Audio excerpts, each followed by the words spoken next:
It started with frost, the kind that laced the windows of old trucks and clung to boots left too long outside, the kind that whispered of deeper cold to come. But this morning, it came with something else, a shivering figure at the edge of the road, barely visible through the rising steam of breath and snow flurries.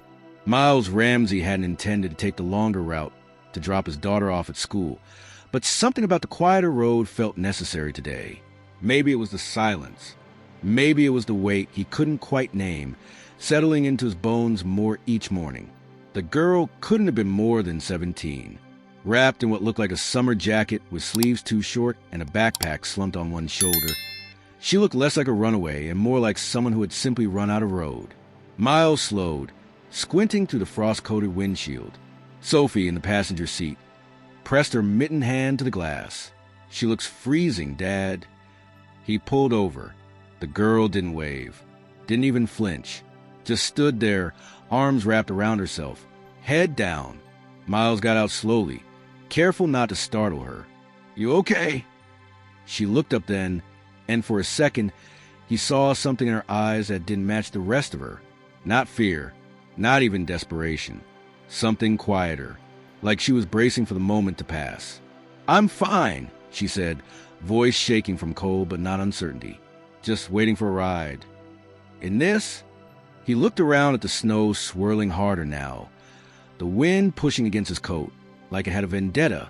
She didn't answer. He didn't press. "Here," he said, unzipping his jacket. It was his only one. A thick Carhartt, fleece-lined, the kind he wore every day. He draped it over her shoulders before she could argue. "Get in the truck. At least warm up while you wait." She hesitated, then nodded once, sharp and silent, and climbed in beside Sophie. Her name, she said a few miles down the road, was Tess. She never said a last name. Miles didn't ask. She didn't say where she was going either, just that she'd figure it out. She held the jacket tight, like it was armor. Sophie offered her half a granola bar and pointed out where the radio didn't work. Miles offered her quiet. When they pulled into the school parking lot, Tess opened the door quickly. "Thanks," she said, stepping out into the wind. But she turned back. "You didn't have to stop." "Yeah," he said. "That's why I did." She blinked, then nodded once. The jacket still clutched around her like a secret. He didn't see her again. Not for a week. Not until the day a black SUV pulled into his snow-covered driveway. Sophie was inside finishing her math homework. Miles had just shoveled the walk. He wasn't expecting guests, especially not ones dressed in tailored suits with earpieces. He stood on the porch, blinking into the winter sun, and then she stepped out. Tess. Only it wasn't Tess. Not the same girl. Anyway, this Tess wore a coat that cost more than his truck. Her hair was styled, her boots designer, but her eyes, those hadn't changed. She walked up slowly, the same careful pace she had crossed in that frozen road. Only now, the wind didn't touch her. "Mr. Ramsey," she said. He nodded. "I didn't forget." She pulled a small velvet pouch from her pocket and held it out. "But this isn't it." He didn't take it. She smiled. "There's something else. Can I show you?" He nodded slowly. The SUV door opened again. A second car pulled up behind it. Sleek, black, jet engine running even before it landed on the nearby stretch of land that passed for an airfield. "You own that?" Miles asked. "Technically, my father does," she said. "He's a little dramatic with thank you gifts." "I gave you a jacket," he said. "You gave me dignity," she replied. "I was running away. Not from home. From myself. And you stopped." He didn't know what to say. "You saved someone," she said. "Someone who happened to be the daughter of a man who moves people with money. But that's not the part one care about." "I care about you." He stepped back. "Why?" "Because people don't stop anymore. Not unless it's convenient. You stop because you saw someone who needed warmth. That deserves more than thank you. It deserves a second chance." That afternoon, Tess took Miles and Sophie on a ride they would never forget. The jet lifted with ease, cutting through clouds like ribbon. Sophie laughed for the first time in weeks. Miles looked out the window at the shrinking patch of snow-covered earth. He didn't know where they were going, but for the first time in years, he didn't feel lost. And as the sun slipped below the clouds, casting gold light across the cabin, Tess reached into her bag and pulled out something wrapped in flannel. It was his jacket, cleaned, repaired, folded with care. "I kept it," she said, "until I was strong enough to give it back." He held it, then nodded once, and outside, the sky stretched open like a promise. Somewhere below, a road waited, but for now, he was finally warm. The next morning, silence clung to the house like the frost clinging to the porch steps. Dean sat at the kitchen table, the newspaper still folded beside his coffee, untouched. He hadn't slept well, not after that knock on the door, not after seeing her again. She had stepped out of that jet in boots far too expensive for snow, a coat lined with fur that shimmered like it belonged in a dream, and eyes that looked like they remembered every second he thought she'd forgotten. The girl, now a woman, had returned. Clara, he hadn't spoken her name in years.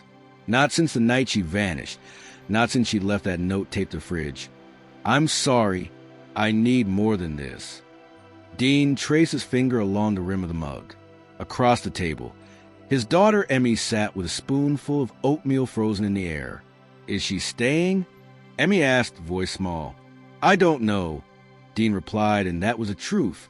After she arrived, Clara said only one thing. "I owe you everything, but we need to talk in private." Now, Dean stood by the barn, the same one he'd fixed up after Clara left, hammering his grief into every nail plank. The wind sliced across the open field as Clara approached, her heels crunching on the frostbitten grass. "I'm not here to ruin your life," she said before he could speak.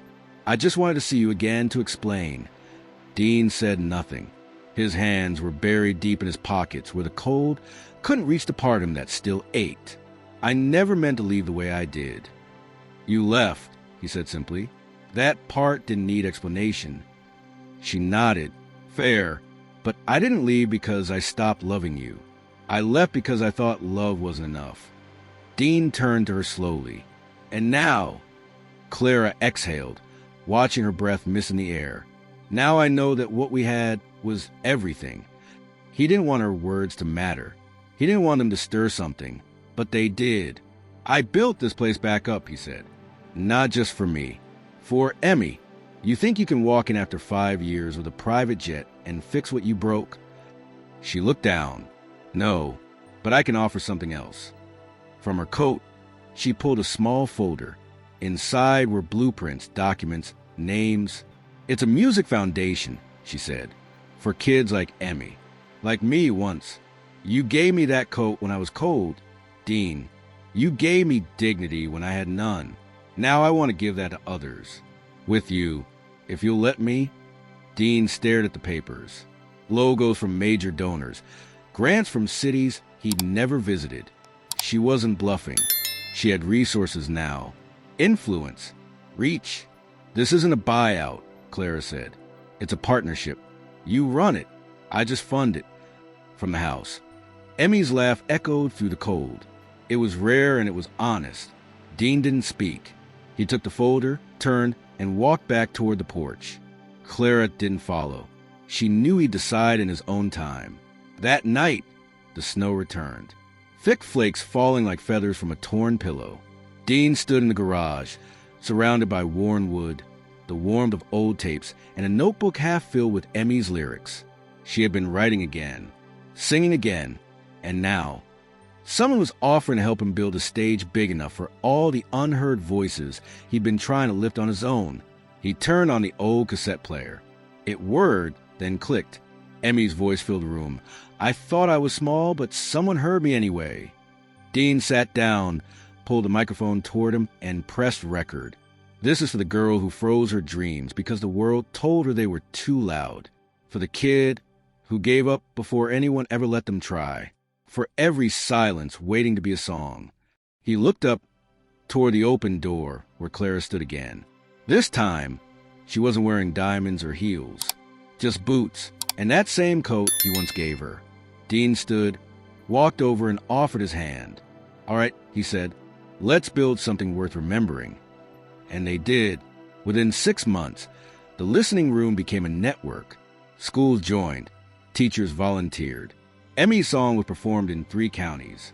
Lily returned, too, older, taller, carrying a guitar and an award. In the crowd at the summer benefit, Clara sat beside Dean. Their hands didn't touch. Not yet, but they sat close enough to hear each other breathe.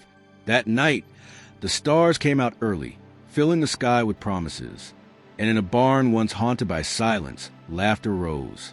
If this story moved you, subscribe to the channel, share it with someone who needs hope today, and tell us in the comments, when was the last time someone changed your life with a simple act of kindness?